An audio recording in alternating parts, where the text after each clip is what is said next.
shine bright. Marina. Bill Nichols is an American film critic and scholar known for pioneering the study of documentary film. He identified 6 modes of documentary, and his concept of voice highlights how filmmakers' perspective and styles shape their narratives. Currently, he is Professor Emeritus in the Cinema Department at San Francisco State University. Professor Nichols, as the president of the documentary section at the 26th Shanghai International Film Festival, what aspects you prioritize when you evaluate films? Well, I'm delighted to be here, and it's a very good question.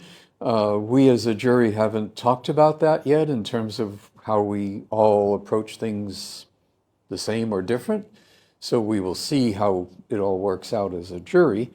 I largely look for whether a film engages me, the topic or people that are in it. And that's often a matter of the skill of the filmmaker in doing that.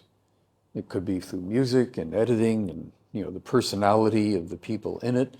So that's the quality I'm looking for most, I think, is am I becoming moved and involved in what I am watching? I would like to know your insights from the industry. What are current trends in documentary filmmaking? What changes are happening there?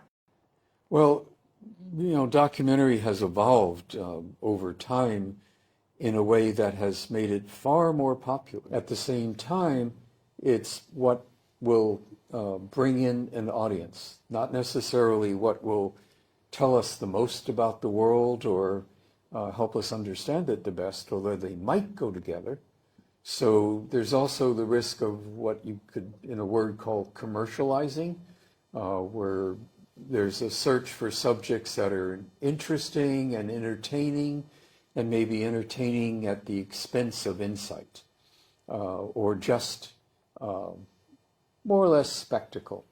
Something that you go, oh my goodness. And a good example is a series, what was it called? Tiger King, which is about a man who trains tigers.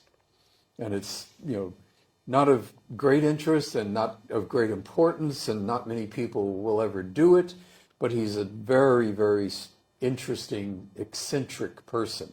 The series is very entertaining, but at the end of the day, it doesn't really haunt you. Talking about subjects, what topics are the most relevant today for making documentaries? I think in general, the topics that are most relevant are the ones that are most current in terms of current affairs and issues. So like in the US now, there's a huge amount of concern about pro-choice and abortion. So now many states are making it impossible to get an abortion, even if it's not the woman's choice to have the child. It might be incest or rape or something terrible, or there's a terrible problem with the fetus. But that is beginning to become, a subject for films. Global warming, questions about gender and sexual identity with, it used to be primarily gay and lesbian life, and now transsexual individuals are getting much more attention, both good and bad. But what ethical considerations should filmmakers keep in mind? There's a couple of things that are really interesting about documentary, because unlike journalism or anthropology, sociology, there is no code of ethics. You can't, as a documentary filmmaker, say, I followed the code and did what was expected. It's never been codified. Am I dealing with this person in a way that shows respect? Am I respecting them as a human being? Am I engaging with them in a way that's fair? Am I distorting what they say and manipulating what they've claimed? And I think that becomes particularly interesting and tricky with people who have power, because then they have access to the media and may present an image of themselves that isn't complete. But should a filmmaker think of the consequence, especially according to his protagonist, what is going to be with his protagonist after the release of the film? Well, in psychology, and particularly psychology where you do experiments with people, there's the idea of that's called informed consent, that you say, you know, Mr. Nichols, you're going to do an interview, but we may treat it to make you look like a very arrogant person, and there may be consequences for you. Then I say, oh, I don't know about that. Let's make a deal, or some. So that idea of informed consent doesn't fully apply in documentary because the filmmaker doesn't know always what the consequences will be. It's hard to say. After a film is done, it goes out and people will respond in different ways. So to the extent that they can see that there will be consequences, yes, I think it would be useful to make that known. But for example, Fred Weissman, who is very famous for his films that observe people without interviews, but just observe them. We may see teachers in like high school, about a high school, teaching, and he's just seeing how they teach. And he doesn't say, people are going to think you're very rigid about how you do this, or you're very inventive. He leaves it for the viewer to decide. And he doesn't warn people, and he doesn't, in many of his films, even ask for their permission to be in the film because they're part of a public institution like hospitals and high schools.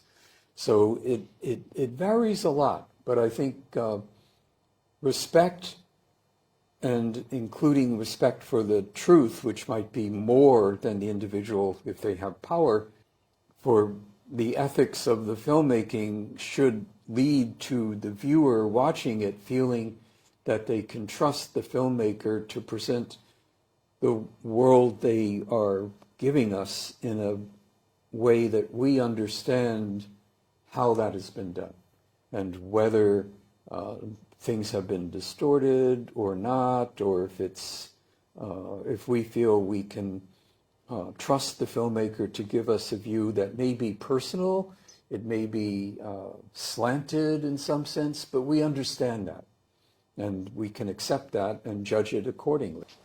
Professor Nichols, I have one more question. Yeah. Probably a challenging one. Yeah. What's your personal top 3 documentary movies are important to watch?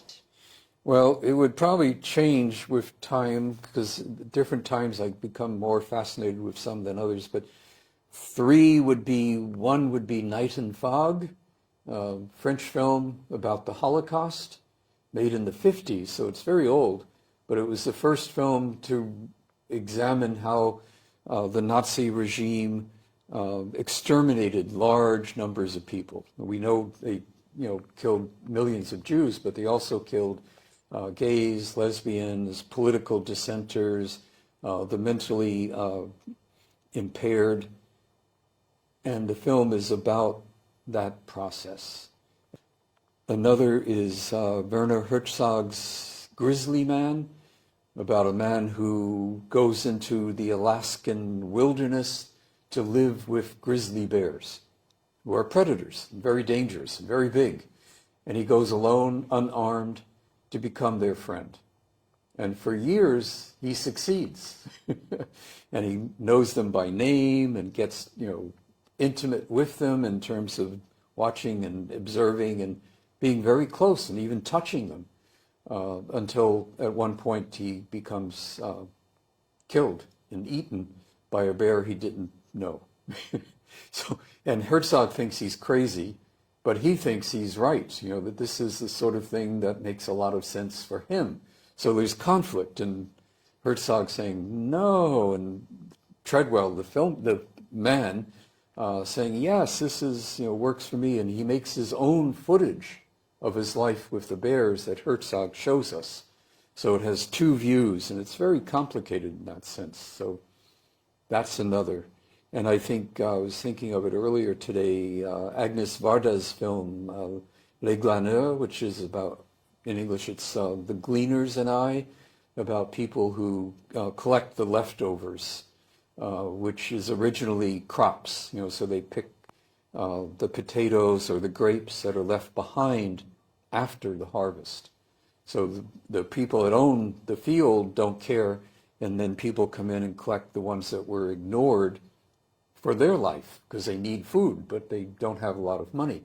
And it spills into scavengers in the cities who also, go through trash and try to find things that will help them survive with little or no money. And our Agnes Varda interacts with them and sees herself also gleaning and catching things that are on the side of life and not part of, the big picture of important people, but just little people trying to make ends meet. So it's a very haunting film too. Now, those would be three I Thank you very much. never forget. Thank you very much. Yeah, you're welcome.